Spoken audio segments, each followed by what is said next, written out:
Hey guys, welcome back to the BuzWeaver channel, and we have a bit of breaking news today. And of course, being a YouTuber, influencer, or personality, however you want to identify us, because some people still get confused about what we do, we have out of Yahoo News, Trump says he's filing class action lawsuits against Facebook, Twitter, and Google. And many of us in the creator world kind of just had a little bit of a sigh because we've been trying to reach out to those in the community, whether it's social media and the general public, as well as even the president when he had his little get together at the White House with influencers. I was hoping that more of the influencers would have maybe even had a chance to speak at the engagement and even speak directly to Trump at some sort of sit-down dinner or whatever they were doing there. But unfortunately, none of this ever panned out. And this may not be as important to you because you may not be a creator, you may not be an influencer, you may just be your typical normie poster on social media. This doesn't affect you, despite the fact that people love to post their little Twitter jail type post, or I'm back from suspension on Twitter, any number of different things. However, for us as influencers, this impacts us greatly because this being our work, we often get paid via AdSense or sponsorships, advertisements, and so forth. So we always have to manage what we say. It can be a little frustrating to have to manage and articulate everything with such a degree of focus that sometimes, as you guys know, when you're watching my content, it can get a little jumbled at times.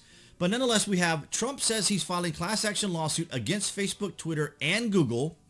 Former President Donald Trump announced Wednesday he is filing class action lawsuits against three of the country's largest tech companies, Facebook, Twitter, and Google, all of which have banned the former president from the social media platforms. At a press conference at the Bedminster, New Jersey golf course, Trump announced a major class action lawsuit against the three companies, demanding a stop to the blacklisting, banishing, and canceling that you know so well. Yes, we know it oh so well. We know it so well, former Mr. President, that we tried to tell you over and over again that big tech is working alongside the mainstream media, activists, special interests, and of course, the Democrats.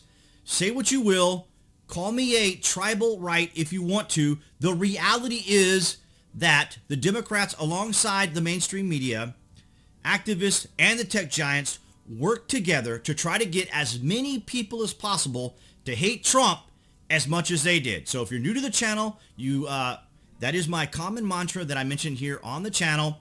I would argue that we seem to be at a place now in our country where unless something is affecting you directly at your doorstep, in your home, at your place of work, at your kid's school, wherever you're having contact with a situation, political or otherwise, people seem not to be interested unless it is directly affecting them. And we saw what happened in the election. And that's as pervasive as you can get. And it's interesting because how pervasive is it? Well, we just talked about door to door, expecting it to come to your home before it becomes a concern. And here this week, Biden himself calls for door-to-door vaccine push. Experts say more is needed. Why is that? Because people are, I don't want to say everyone, because that's kind of a generalization. But the thing we're dealing with today in the culture war is either people have completely tuned out, dismiss anything that's political because they just don't want to deal with it. Because it's a tribal warfare, points are trying to be scored back and forth, day to day, and it is pervasive. It is everywhere. And people say, oh, well, I want to go to entertainment. Well, let's go to entertainment. Have you guys seen the Tomorrow War with Chris Pratt? The Tomorrow War is Chris Pratt's ultimate salute to working class heroism, plus aliens. So this was just a bit of a snarky outline by Polygon to write about Chris Pratt. And so why are they focusing squarely on Chris Pratt? Well, there was a quote he had where he mentions that, let's go down here and look at it. I don't see personal stories that necessarily resonate with me because they're not my stories. The voice of the average blue-collar American isn't necessarily represented in Hollywood, Pratt said.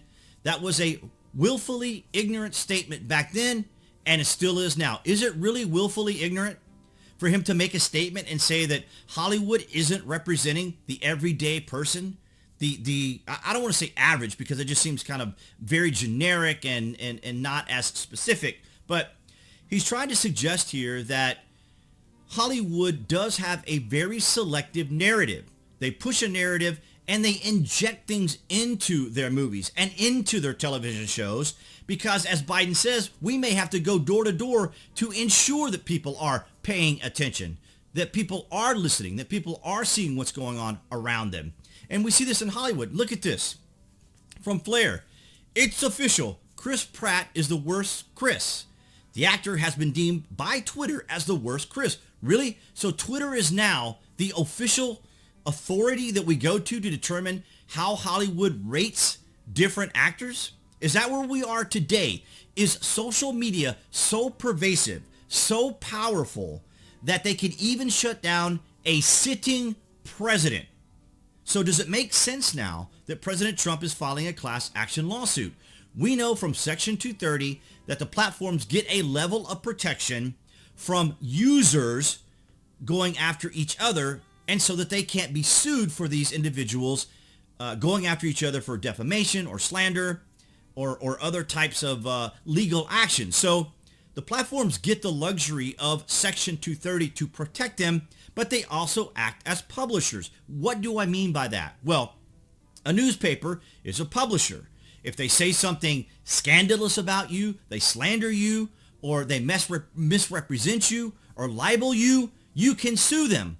But when it comes to platforms, they can't. But Twitter, Facebook, YouTube, and other platforms do make edits. We see them.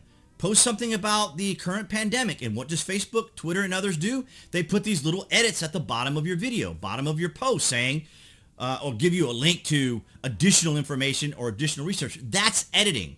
Also, if they make changes to or suggest that you need to change what you're doing or censor what you're doing, that's also a form of editing. So you either have 230 protection or you're a publisher. You need to decide which you are. You can't be both. If it's the public square, for example, when individuals tried to block, when President Trump tried to block people, they said, oh no, this is a public square. Well, that didn't seem to be a problem when it was Alexandria Ocasio-Cortez. Alexandria Ocasio-Cortez had to be taken to court and sued over blocking journalists before Twitter would do anything, because again, is it a public forum or is it a platform?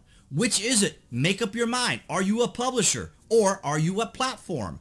And we see this pervasion into everything. Now we're talking about entertainment here. We see it in sports. And then just like this week or during Pride Month, I have no particular issues with the LGBTQ, none whatsoever.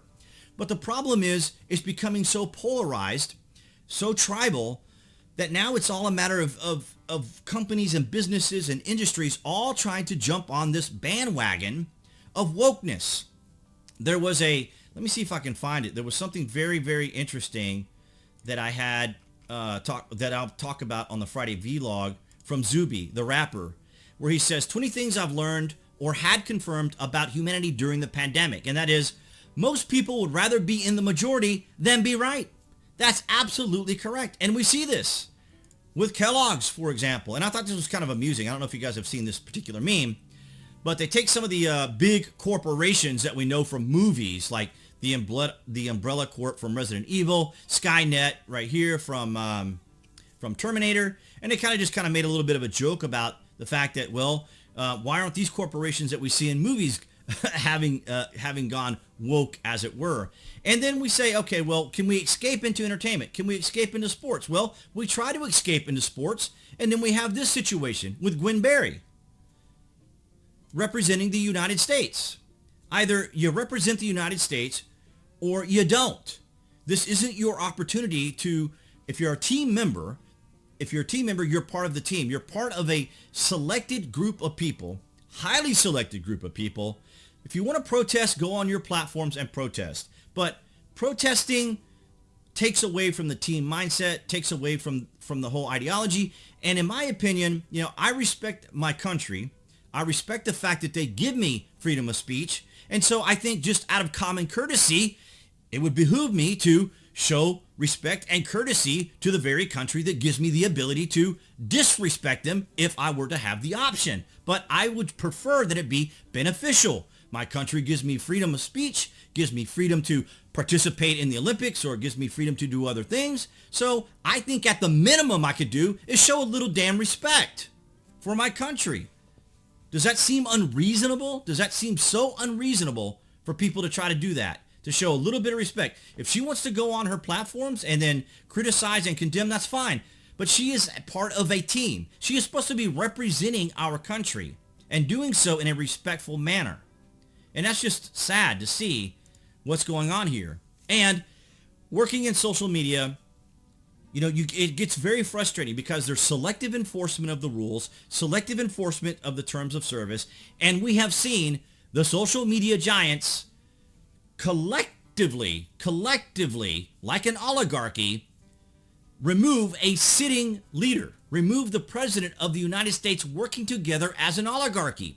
This is why Merkel and Macron got upset with Twitter, because there is no way that in Europe or even in the UK are they going to allow a private company or a private citizen to be able to control whether or not they can communicate. It just isn't going to happen anywhere. So in the United States of America, we have these oligarchs. It's one thing if President Trump is banned from Twitter. That's one thing. But what they do is Twitter then contacts Facebook. Facebook then contacts YouTube. And well, Facebook and Instagram are the same company because Zuckerberg owns Instagram. So they work collectively together and say, oh, well, we're going to ban you.